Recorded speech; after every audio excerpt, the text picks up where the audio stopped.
Assalamualaikum warahmatullahi wabarakatuh. Perkenalkan, nama saya Sulfiana A, kelas FM 18C, NIM 10572112818.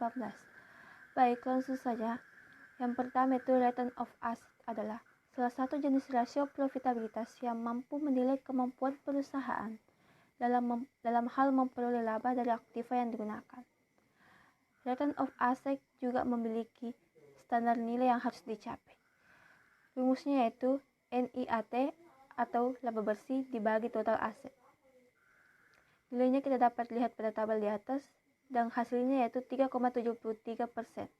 Dalam hal ini, untuk mengetahui nilai return of asset apakah baik atau tidak, kita bisa membandingkan dengan nilainya pada tahun sebelumnya. Yang kedua, sales growth adalah rasio yang menggambarkan kemampuan perusahaan mempertahankan posisi keuangannya di tengah pertumbuhan perekonomian dan sektor usahanya. Adapun cara pengukurannya pada rasio kali ini adalah dengan membandingkan penjualan pada tahun T atau pertama setelah dikurangi penjualan pada periode sebelumnya terhadap penjualan pada periode sebelumnya.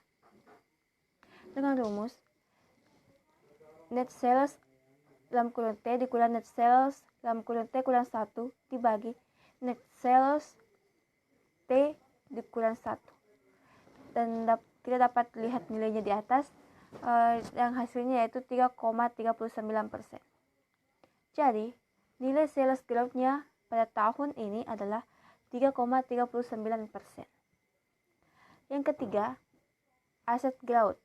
Aset growth didefinisikan sebagai perubahan atau tingkat pertumbuhan tahunan dari total aktiva. Aset growth menunjukkan pertumbuhan aset di mana aset merupakan aktiva yang digunakan untuk aktiva operasional perusahaan. Dengan rumus total aset dalam kurung T dikurang total aset dalam kurung T kurang 1 dibagi total aset dalam kurung T kurang 1. Dan hasilnya yaitu 8,55%. Yang keempat, DAR atau Debt to Asset Ratio adalah rasio yang mengukur seberapa jauh perusahaan dibiayai oleh hutang dan kemampuan perusahaan untuk memenuhi kewajibannya dengan aktiva atau aset yang dimiliki. Dengan rumus total liabilitas atau kewajiban dibagi total aset. Dan hasilnya yaitu 49,5%.